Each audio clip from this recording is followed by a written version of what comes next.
In this next conversation, we have a chance to talk about the solutions that are helping to protect farmers and boost resilience at the state level that we just discussed. So I'd like to introduce Ed Wengryn, the Secretary of Agriculture at the New Jersey Department of Agriculture. Round of applause. Hello. Ashley Randle is the Commissioner of the Massachusetts Department of Agricultural Resources. Round of applause. Bryan Hurlburt is the Commissioner of the Connecticut Department of Agriculture. Round of applause. And Tim Fink is the Vice President of Policy for American Farmland Trust. Give him a round of applause.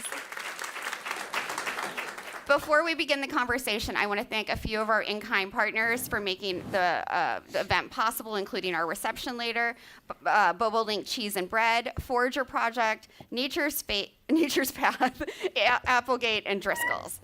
Give them a round of applause. Thank you all for being here. I know how busy you are in your own states, and it's really just wonderful to have your expertise here. I want to start with a question about the impacts that the climate crisis is having on farmers in your states. And I'm wondering, Commissioner Randle, if you can go first. Sure, I'd be happy to. Thank you. Well, it's great to be here with all of you and certainly talking about a very timely topic.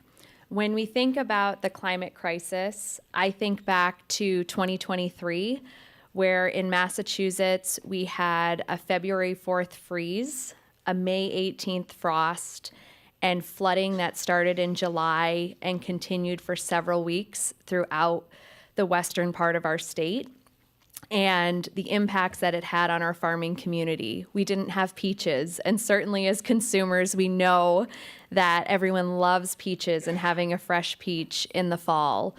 We had cranberries that were impacted in the fall harvest. We lost acres and acres of vegetables, and the apples were also impacted.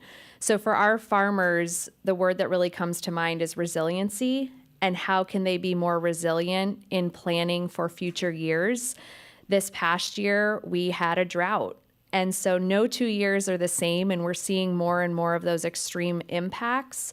And so for our farmers, trying to be proactive and plan, whether it's putting in irrigation for years where there are droughts, or putting in more indoor agricultural growing centers such as greenhouses and high tunnels to be able to protect against extreme weather events. But resiliency really is the name of the game now, I would say, for our farmers and how they can be more resilient going into future growing seasons. Absolutely. Thank you so much. Secretary Wengryn and Commissioner Hurlburt, what are you all hearing from farmers? So I think farmers are creative in adapting to climate change and these issues. We were talking about cranberries as one of the crops New Jersey grows, and we're the southernmost point cranberries can grow.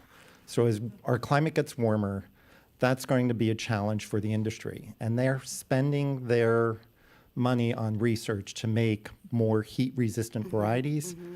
They're also looking at the dietary side and producing less acidic so they can bring a product to market with less sugar added to it. Mm-hmm. So they're listening to what the consumer's saying, but they're also listening what the environment's saying. Right. So I think that kind of creativity, all of our farmers are going through, no matter what your crop is, the varieties of grapes that our wine industry grows, the types of fruits and vegetables. I think farmers are adaptive that way, but they also put the science behind what they're doing. Absolutely, absolutely. Yeah, I would add, I mean, those are two really good answers, so there's not much space here for Connecticut. But I would add that I think, farmers by their nature are innovative, right? They've got to try different things. They've got to be responsive. They take what they've learned from previous years and apply it to the future. And I think what we've seen with the extreme weather events, this is my 6th year as commissioner. Knock on wood, this is the first year I haven't asked for a secretarial declaration for disaster. So for 5 years in a row, we went from drought to flood, throw in a tropical storm every now and again. And so farmers are learning from those experiences. As Ashley said, they're installing irrigation. But they're also working on soil health. How can we make sure that we're draining too much water more quickly from the fields, but allowing enough water to stay in the soil when we have these drought periods? They're trying different seeds. They're doing little things that make a big difference for these really extreme weather events. They've also changed their mindset, which I think is interesting.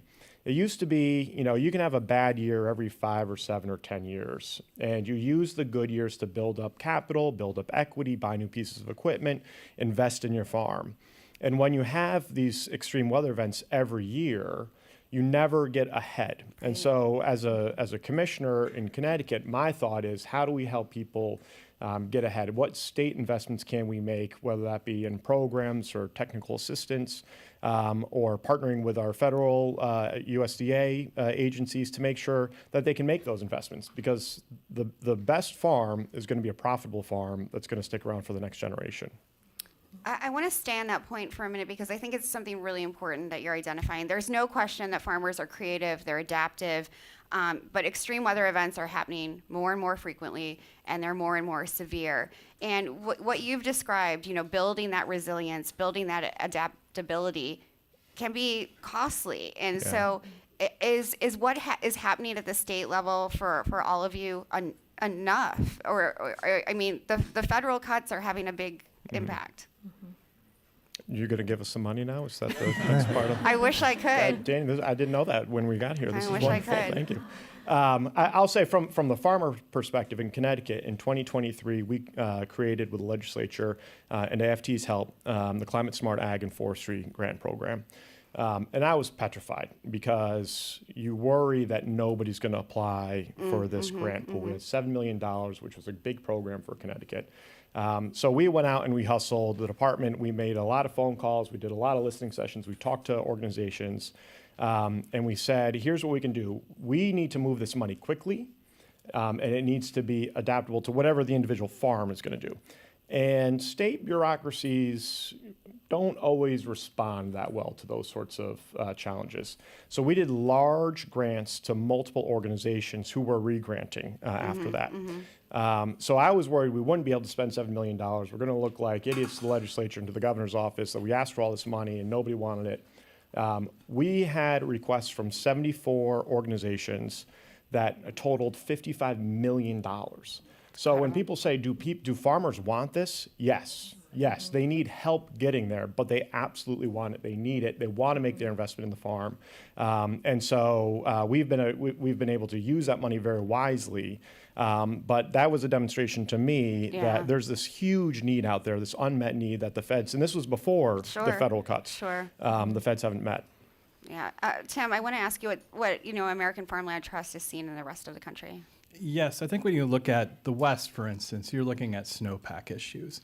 You don't restore enough of that snowpack, you end up having major issues of water availability.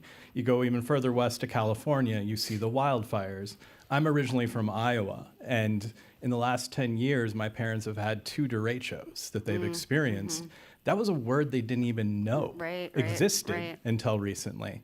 And so you're seeing all these examples, but whether you're experiencing drought or you're experiencing flooding, so much of the key is soil health.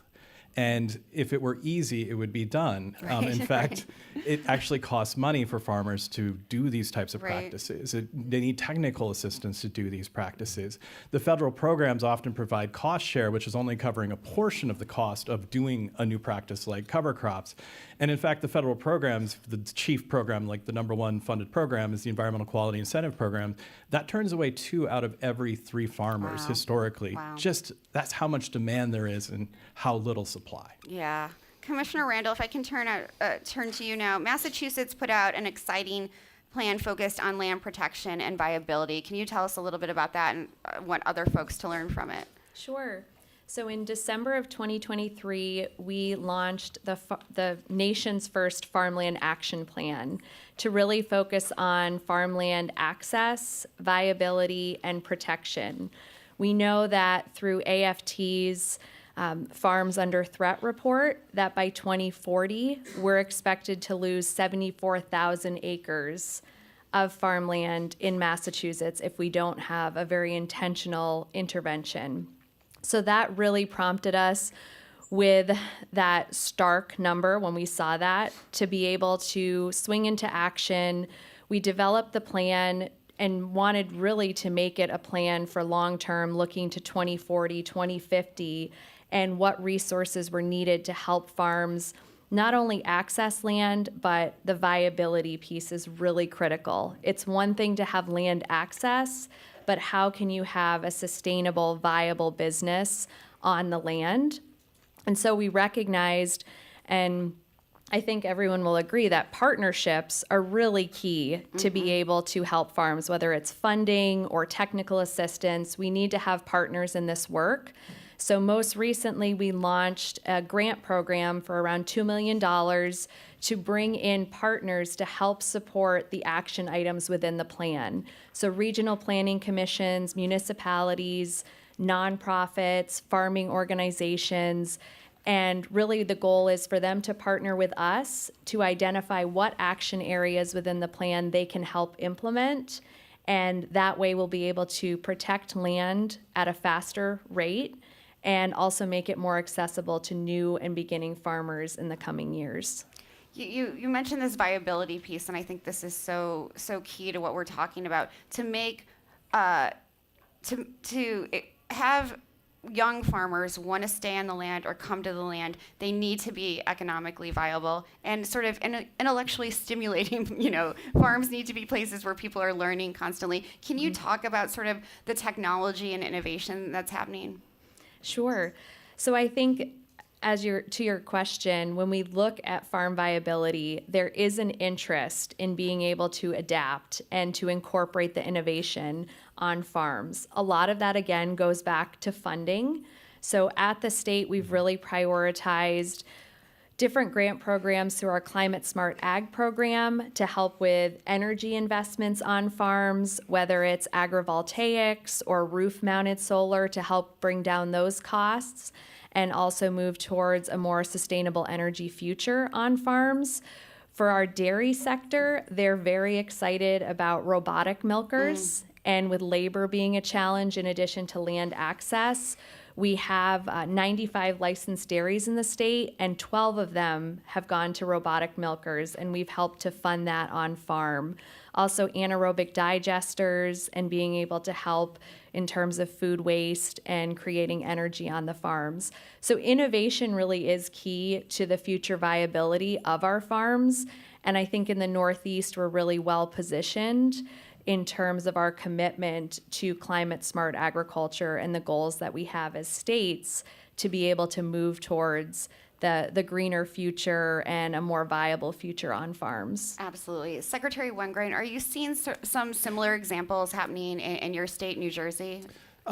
So yes, and in that land sort of management area, it's one of those critical things. We've had a 40-year-old farmland preservation program that wasn't being competitive with the current market rate, with the expansion of warehouse development and the growth in that sector. We're a transportation state where everything moves through New Jersey at some point.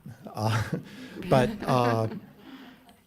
we revalued how we look at farmland preservation, and where we always did based upon development value, you criticize the natural resources of the land. So the water recapture components, the wetlands, the forest lands, like those were penalties. And now we're valuing those as part of the offer we're making landowners. So you'll get your development value plus the natural resource value. And we're seeing a 30% increase in offers to landowners going through the program. And that's great. Please give that a round of applause. Amazing. So that's re-engaging the farmland preservation side. But then with that, we can use the funds we got when we dedicated the corporate business tax to land preservation in New Jersey to the stewardship side. 20% of those funds in farmland preservation go to stewardship. And that's where we can help them build their soil health, do the economic part of farming, and find out what those farmers need to be viable and successful. And so yeah, it's leveraging those kinds of funds, those opportunities, and really reinventing how we've been doing something for so long. But when you find it's not working, even government needs to make changes and do things differently. Sure. I feel like all three of you, your jobs have become much more difficult or maybe exciting at the same time over the last decade. Tim, how do you help these folks, these leaders in food and agriculture in their states, help them, gain the technical assistance, the new ideas that they need to help farmers in their state?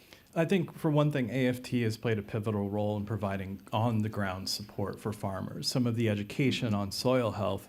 But in my own role, I spend a lot of my time trying to advance the federal policy side of things. One of the things that would really help is the actual passage of a bipartisan farm bill. John Piatti earlier referenced, some of the changes that came out of the Big Beautiful Bill, whatever it is you want to label it. But there's certain changes that can only happen in a farm bill. The second thing is providing additional support for farmers to help other farmers in adopting those practices. AFT is doing some of that work on the ground, but having more federal support in that area would really redouble the technical assistance needs and help those farmers. And I think the third thing that we're actually leading on in terms of trying to advance within the next farm bill is a federal funding match for state soil health programs. All of these wonderful programs they're mentioning, there's a great opportunity to just basically match that funding almost one-to-one to both take existing programs that have been so successful in the state, as you've heard today, and expand them, but also incentivize other states to establish their own programs. Thank you, Tim. Do you all have other wish lists for the Farm Bill that you'd like to see? I'd love to hear them. Well, we have 7 minutes, so I'm not sure if we have enough time to go through our wish list. I can go over time. I'm the moderator. One of those wishes is for a farm bill.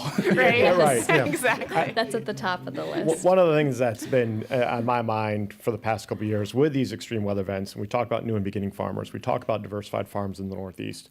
The USDA has put a lot of money. They just announced a new market access program, $300 million for trade. That's great, but the farm stand that I go and buy vegetables at during the week isn't shipping, right? They're not doing international trade. What they need is a tool to help them through these extreme weather events. And so if we don't talk about crop insurance reform, if we don't get a tool that actually works for small farms, then we're not going to have small farms. Because the reality is a small farm can't grow to a medium farm, can't grow to a large farm if within their first 5 years they go through an extreme weather event that puts them under. They have no more capital, they have no more ability to invest. They've got to go and find a different job. And so, to me, crop insurance reform is probably one of the baseline things that need to happen in the next farm bill in order to make sure that we have the growth opportunity. And the stunning example that I'll use to demonstrate the failure of federal policy on this is the USDA announced $20 billion for disaster payments this year. Well, if you have a crop insurance program that works, you don't do a supplemental $20 billion program. You just have a program that works. And that would be smarter for everybody involved, including the policymakers, including the USDA, including the CCC. But it's a challenging topic because it's really difficult to get into the weeds on. But without it, it's kind of baseline. Yeah, thank you. Commissioner Randle. I would add, we were actually talking about this last evening, the focus on specialty crops, especially where we are in the Northeast, and recognizing small and mid-sized farms. Across the country, more and more farms are getting into specialty crops as a way to be resilient with all of the extreme weather events. So really prioritizing funding for specialty crops, but also the support systems for farmers in terms of mental health. There was a program that was created within the Farm Bill through the Farm and Ranch Stress Assistance Network that allowed states to establish mental health programs at their Department of Agriculture or with universities.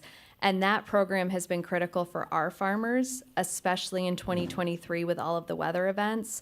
But without that funding, it's very hard to sustain the programs. Sure, and those mental health services are especially needed right now. I'm wondering for the online audience in particular, if you can explain that specialty crops are what we eat every day that we love. Yes, specialty crops would be really any of the crops other than corn, wheat, soybeans. So typically commodity crops, those would be classified as. Specialty crops are the fruits and vegetables and nuts that we get to enjoy from our Northeast farms and across the country. Thank you. Secretary. So in that same vein, I have a diversity of specialty crops in the state, but I also have diversity of growers. So as we talk about crop insurance, my northern part of the state, closer to the population, they're direct marketers. They sell direct to the consumer. The crop insurance only pays them a wholesale value. They lose that retail value in a disaster. And that doesn't cover their costs. So even though they're paying into the insurance fund, getting a benefit in the event of a disaster. It's not going to cover their cost of doing business. They have done pilot programs to do revenue protection. They don't market it enough, and they don't actually fund it to the level it should be, because they kind of go on county averages instead of, the farmer would actually have to produce their receipts to show that they deserve a bigger payment. Yeah. And that makes it complicated, and that doesn't then protect the revenue. And then again, the wholesale growers in the southern part of the state have their own challenges with more crop loss, because they're larger producers. They're not farming on Right. 20, 30, 40, or 50 acres. They're farming on 200, 300, Yeah. 400. And so, making sure that those programs can actually be beneficial is critical. Absolutely.